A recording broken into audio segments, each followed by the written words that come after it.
Hi, my name is Lindsay Latham. The title of my book is Helmet for My Pillow, and it was written by Robert Leckie. Here is a picture of the cover. I read mine on an ebook, so I don't have the actual book. It was first published in 1957, was the first time it was published. The book is written by Robert Leckie, and it's about Robert Leckie's time while he was in World War II. Robert Leckie signed up, or was actually departed for the Marines on January 5th, 1942, which I thought was pretty cool because I was born on January 5th. So I kind of thought that was interesting. But it's a book. The book entails all that he went through during the war and being in different places at different times. And it's got a serious note, and it's got a funny note. He's got all kind of interesting stories in there. I read this book cover to cover, the entire book cover to cover, every word and every page. I liked the book. I had mixed feelings on the book. I liked it. Some things I liked about it, well, of course, I've already said that I thought it was pretty cool. He departed on January 5th, which was my birthday day. Of course, I wasn't born in 1942, but just a mere month after Pearl Harbor. So it was a devastating time, and not very long after that Pearl Harbor happened did he have to go off and depart for the Marines. I liked that it did have serious parts, but at the same time it had funny parts, and I realized that even in a trying time, there are some good and fun parts. You know, he talks in the book about how they become like family. He's got 3 friends, and how those guys and him become family. And so, of course, with family and friends, you're going to have some good times. Some of their good times that stood out to me was he talks about the time that they stole a case of beer from a convenience store. And they came up with this whole plan on how to get the beer out of the store. And when they did, they dropped the case and went on. Well, his friend went back after it. And when he went back after his friend, the convenience store owner was there and had caught him. And I won't tell the details of it as to what happens after that, but it doesn't turn out like what you think.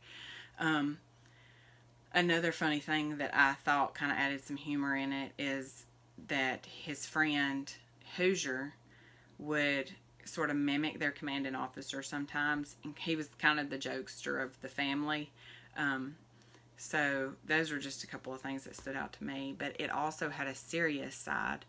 A couple of examples that stood out to me on that is how he talked about how the Marines would take them and basically break them down, make them nothing, because they needed them to be nothing and start at nothing, so that they can build them up and make them how they needed to be, and sort of have the mindset that they needed to go out and fight this war that was going to be a huge war.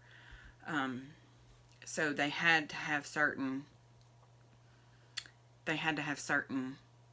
thoughts about them that, you know, maybe you have to strip down those innocent thoughts from coming from home, not thinking about things, and then, you know, to thinking about things like, what am I going to do when somebody's out there shooting at me, or somebody's bombing me, or something like that. And so that was a serious part of where he sort of tells you in the beginning specific details about how they treat them and stuff like that, but the gist is how they break them down so that they can build them back up.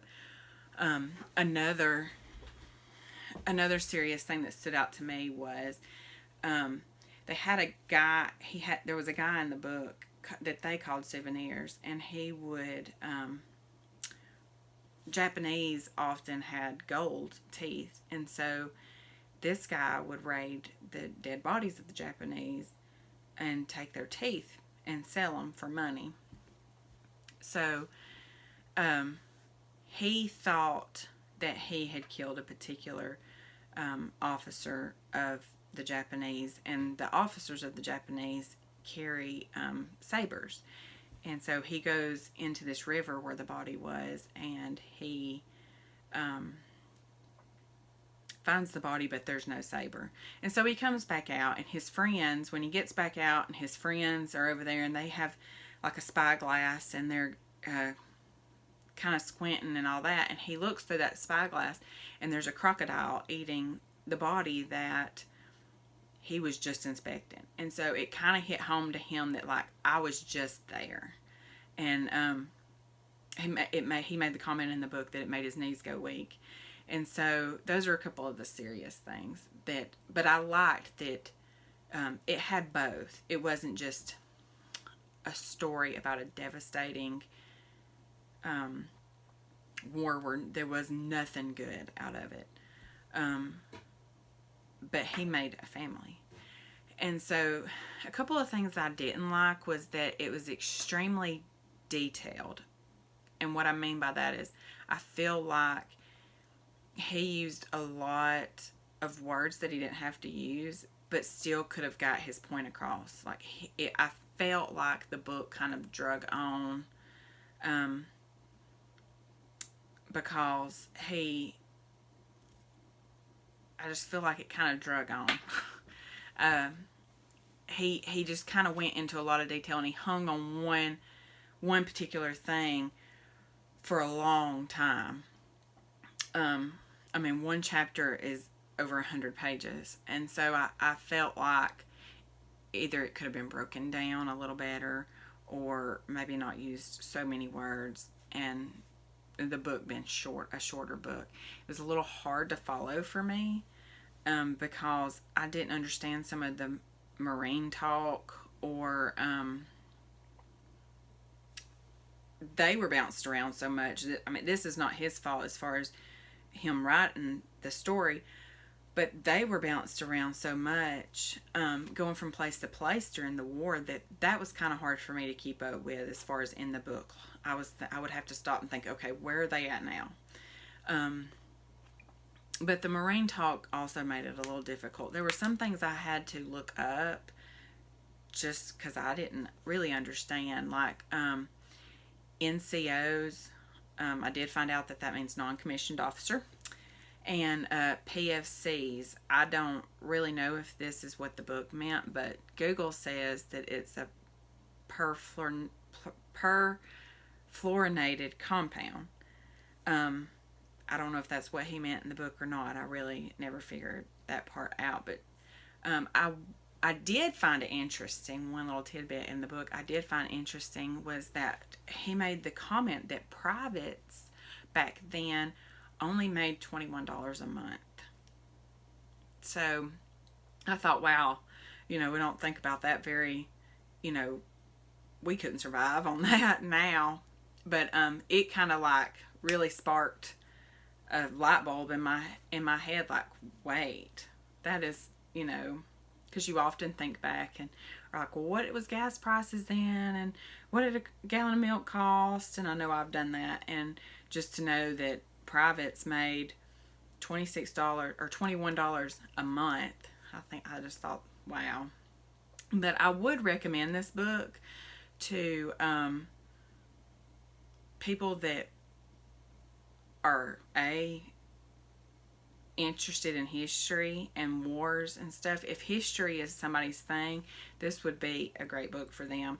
Or B, if they're in the military, in the Marines, they would understand some of the lingo and things, and it would probably be an easier read for them.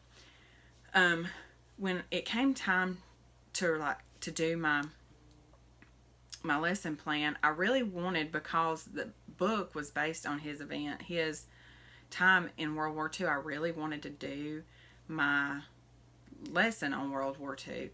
But looking into it, World War II is such a huge, broad subject that I felt like it needed to be broken down, that maybe World War II could be the unit, and we would discover the aspects of the unit. So my lesson plan would be one aspect of the unit of World War II.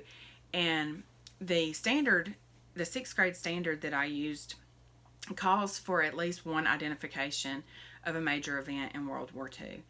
And so I thought Pearl Harbor automatically came to my mind because Pearl Harbor had just happened a mere month before he left for the Marines. And so that was the first thing that came to my mind. So in my lesson plan with Pearl Harbor, I thought a World War II unit, we could do an interactive notebook. And at the end of all of it would be, we would have a interactive notebook for all of it. But the lesson on Pearl Harbor, in that lesson, the students will create a timeline that will create a World War II timeline. And we will add Pearl Harbor to that timeline because there's so much going on in World War II and so many battles and things like that that it would benefit the students to have a timeline, so that they can kind of keep up with what happened when. And so that would be the first thing we did in the lesson. And then it calls for the students to find those locations on the map, and we would locate Pearl Harbor on the map, and we would learn details and events about Pearl Harbor, or that led up to the attack at Pearl Harbor, and what happened after the attack at Pearl Harbor. And so we would enter all that into our interactive notebook, that would eventually be a whole unit on World War II. So we would have our timeline, we would have our map that showed, we could locate it on a large map, but we would have a small map to go in our interactive notebook that would show where Pearl Harbor is. And then we would have key details and things that led up to it in our notebook. But also into the lesson, I integrated a YouTube video of, he was actually Navy, but an interview with him on the events that happened. It was a Pearl Harbor survivor and the events that happened, and he was on the USS Arizona, and so he was a survivor of Pearl Harbor. So I thought I would integrate that and have a little bit of technology in with my lesson on Pearl Harbor. And so that's how I chose what to do my lesson on, based off the book Helmet for My Pillow by Robert Leckie. Thank you.